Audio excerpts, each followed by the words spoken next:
všichni, já vás vítám po strašně dlouhé době u nového videa. Jsou to už 2 měsíce, nebo možná ještě trošku víc, co vyšlo poslední video a je to z několika důvodů.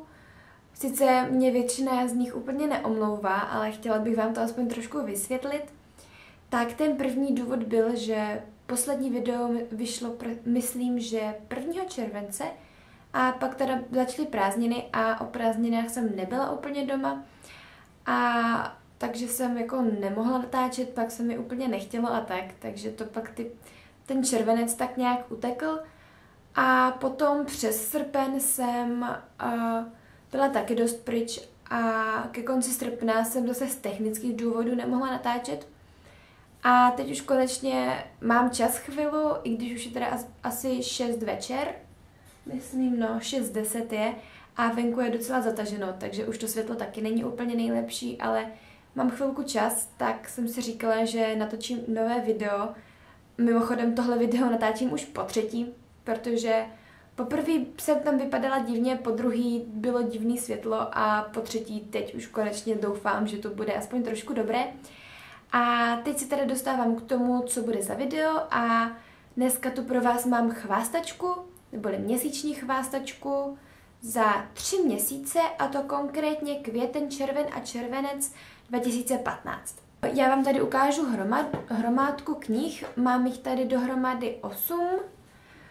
Nemám je teda poskládané podle data, kdy jsem je dostala nebo koupila, ale mám to tak nějak, jak jsem to pozbírala z knihovny, kterou už tady za mnou vidíte kousek, že už mám tu novou a vlastně mám přidělaný pokoj, který teda ještě nemám úplně tak, jak bych si představovala, myslím s výzdobou nebo tak, takže ještě nevím, kdy budu natáčet nebo dodělávat něco jako room tour nebo přeměnu jako ze starého pokoje na nový pokoj, ale něco takového bych chtěla určitě udělat, ale tak myslím, že se teď můžu už vrhnout na ty knížky. První knížka, kterou tu mám, je anglická a je to druhý díl z jedné série a tato knížka konkrétně se jmenuje P.S. I Still Love You od Jenny Han. Já jsem asi v půlce, na straně 160 a má to asi 330 stran. A tuto knížku jsem si koupila přes bookdepository.com, já vám dám odkaz dolů, pokud ho ještě najdu.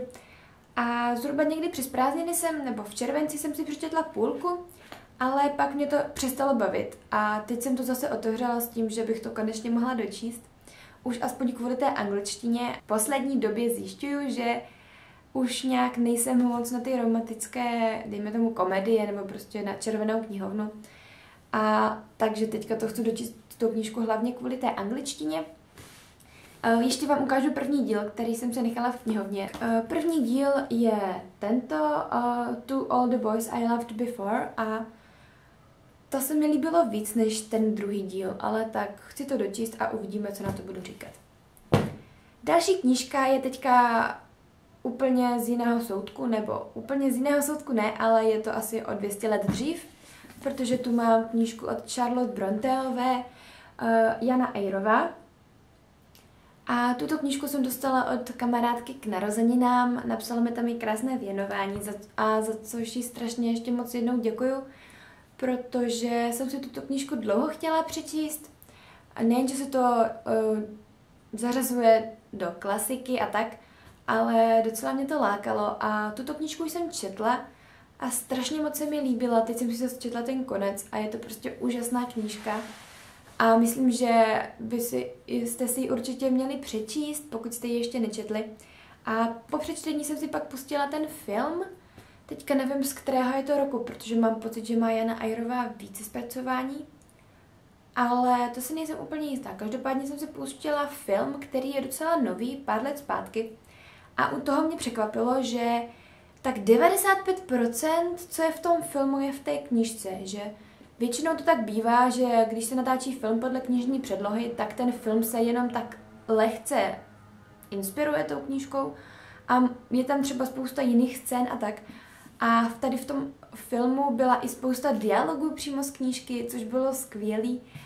A mně se ten film strašně moc líbil. Jediný, co trošičku změnili, byl ten konec ale to byla tak malá změna, že pokud si ten film nepustíte hnedka po přečtení knížky, tak vás to třeba ani nemusí napadnout a tak.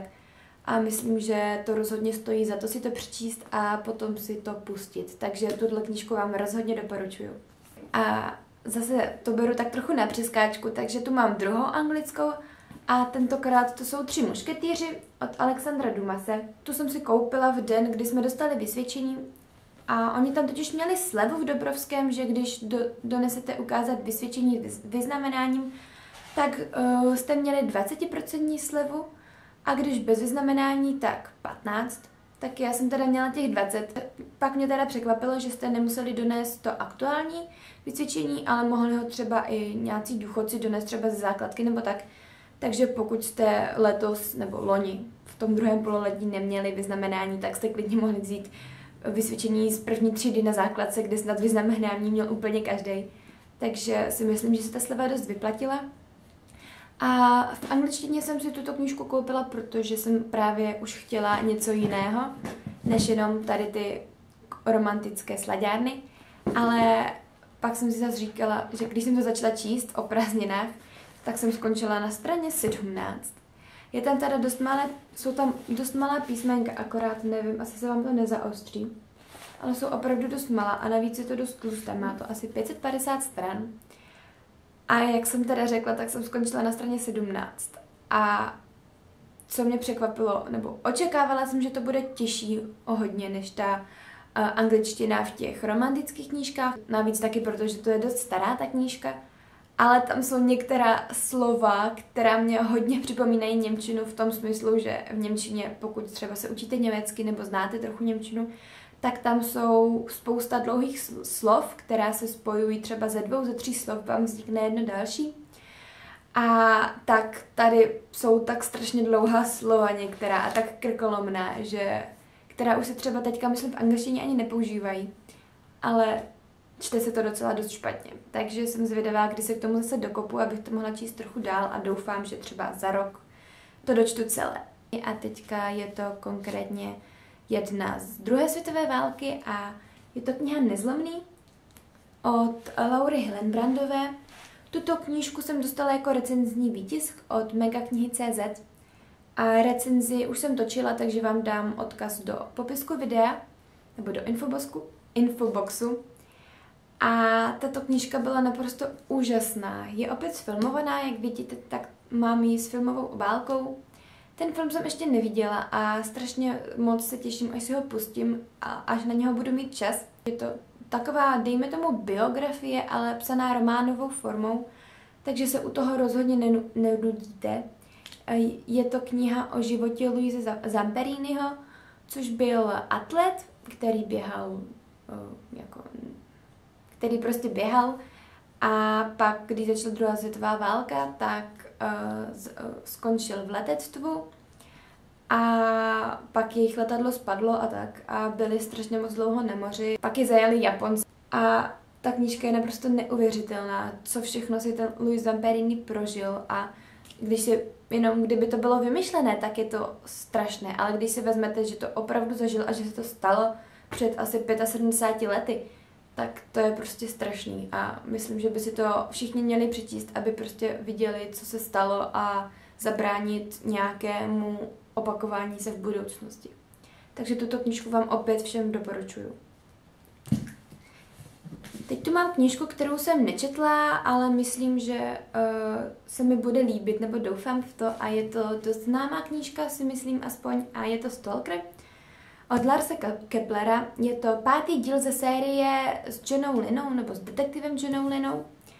A tady ten díl jsem si koupila už v červnu, když jsme byli se třídou na školní výletě a vraceli jsme se přes Zlín, tak jsme měli rozchod a já jsem se stavila v knihkupectví, protože v té době byla vlastně tahle knížka nová.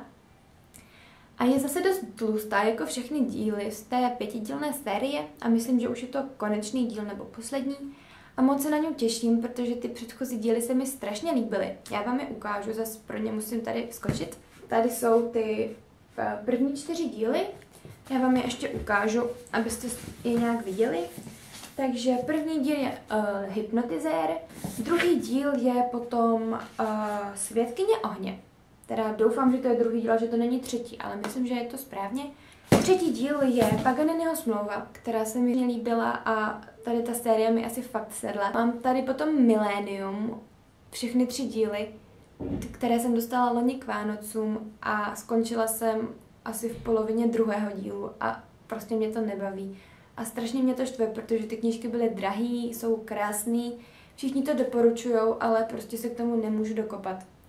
Takže myslím, že to je pro mě takové upozornění, abych si nekupovala celé série rovnou, ale kupovala si to po jednotlivých dílech. Ten 4. díl je tedy Písečný muž a tedy 5. díl je Stalker, kterého se chci brzo přečíst. Tady ta knížka Dítě číslo 44 je opět, dejme tomu, z druhé světové války, nebo konkrétně se odehrává po druhé světové válce, zhruba v rozmezí 20 let, nebože jakoby začátek knížky je v jedné časové době a pak se to skočí o 20 let jakoby dopředu. A tady ta knížka se odehrává v Rusku a je to, já vám to přečtu,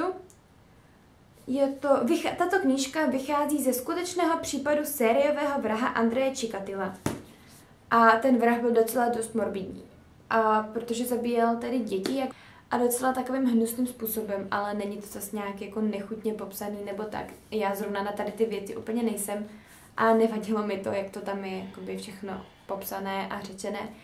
A tady ta knížka byla naprosto skvělá, opět je sfilmovaná, teďka z roku 2015, myslím dokonce, nebo 2014 a chci si ji zase pustit jako toho nezlomného a doufám, že to bude aspoň trochu podobné jak ta knížka, protože ta knížka byla úžasná. A zase vám ji doporučuju, což asi říkám u tady všech knížek dneska, ale tak prostě se stane. Mám tu Snídaní u Tiffanyho od Trumana Capota a vím, nebo většina z vás tuto knížku zná, buď jako knížku, nebo jako film, ale vím, že se to řadí mezi klasiku, ale mě to prostě nebavilo. Já jsem skončila na straně 43 a ta knížka je hodně tenonká, takže má asi 90 stránek, takže jsem skončila v půlce. A nemůžu se dokopat k tomu, abych pokračovala dál, protože mně to přišlo takové jakoby plácání o ničem, v podstatě tam není žádný děj a jako nevím, no, hrozně mě to nebavilo. Pak jsem si pustila ten film a ten mě taky moc nezaujal, takže jsem zvědavá, jestli to vůbec někdy dočtu. Určitě mi napište, jestli se vám tady ta knížka líbila nebo ne a jsem na to dost zvědavá, protože prostě mě to nechytlo. A poslední knížka je úplně, dejme tomu, z jiného soudku, není úplně moc dějová, nebo jak to říct, a je to knížka S nikým nechodím a nejsem cvok od Joshua Harrise. A tuto knížku jsem dostala k narozkám, takže ji mám od června, od Strejdy s tetou. A já jsem přečetla asi tak třetinu, nebo skončila jsem na straně 72 a má to 170 stránek. A pak už jsem to tak jenom nějak listovala. A já si myslím, že tady ta knížka, já jsem věřící, ale myslím, že to je i pro ateisty třeba, nebo prostě pro všechny lidi. A není špatné si to přečíst určitě. Ale zase na druhou stranu to nemůžete brát určitě jenom jako jedinou pravdu a tak, jedinou vhodnou cestu, protože sama si myslím, že tady to téma je to docela takové, jak to říct, kontroverzní. A osobně tady ta knížka je pro mě moc radikální, nebo něco v tomhle smyslu, že už mě to přijde trošku přehnané. Ale jsou tam zase super příklady ze života, co se fakt staly a myslím, že to zase dává takový jakoby nový pohled do tady toho tématu. Takže to by bylo dneska ode mě všechno. Já doufám, že jsem se moc nevykecávala, i když se obávám, že to video bude docela dlouhé, jak se koukám na hodiny, tak doufám, že to trošku sestříhám. Určitě mi napište, jestli jste některou tady z těch 8 knížek přečetli, nebo jestli byste si ji chtěli přečíst a jak se vám líbila. A nebo jestli jste viděli ty filmy.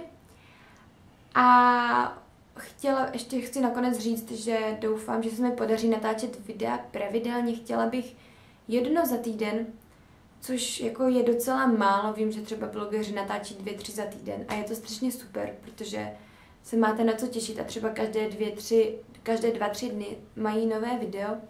A já to mám taky ráda, ale vzhledem k tomu, že jsem ve třeťáku teďka, V červnu mám dělat zkoušky z angličtiny, mám semináře teďka nově, vzala jsem se z matiky a z diáku, kdyby vás to někoho zajímalo.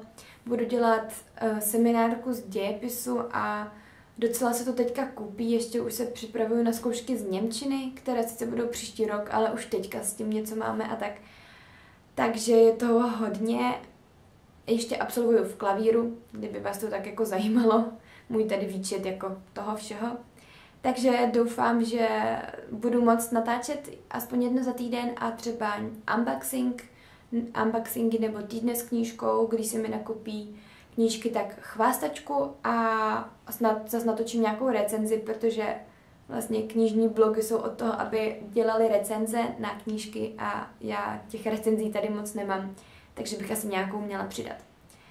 Takže to už je teda opravdu všechno. Tady to video je tak trochu vykecávací, ale já už to teda utnu. Mějte se krásně a uvidíme se u dalšího videa. Ahoj! V poslední době navíc taky, protože to je zase několik, jakoby, že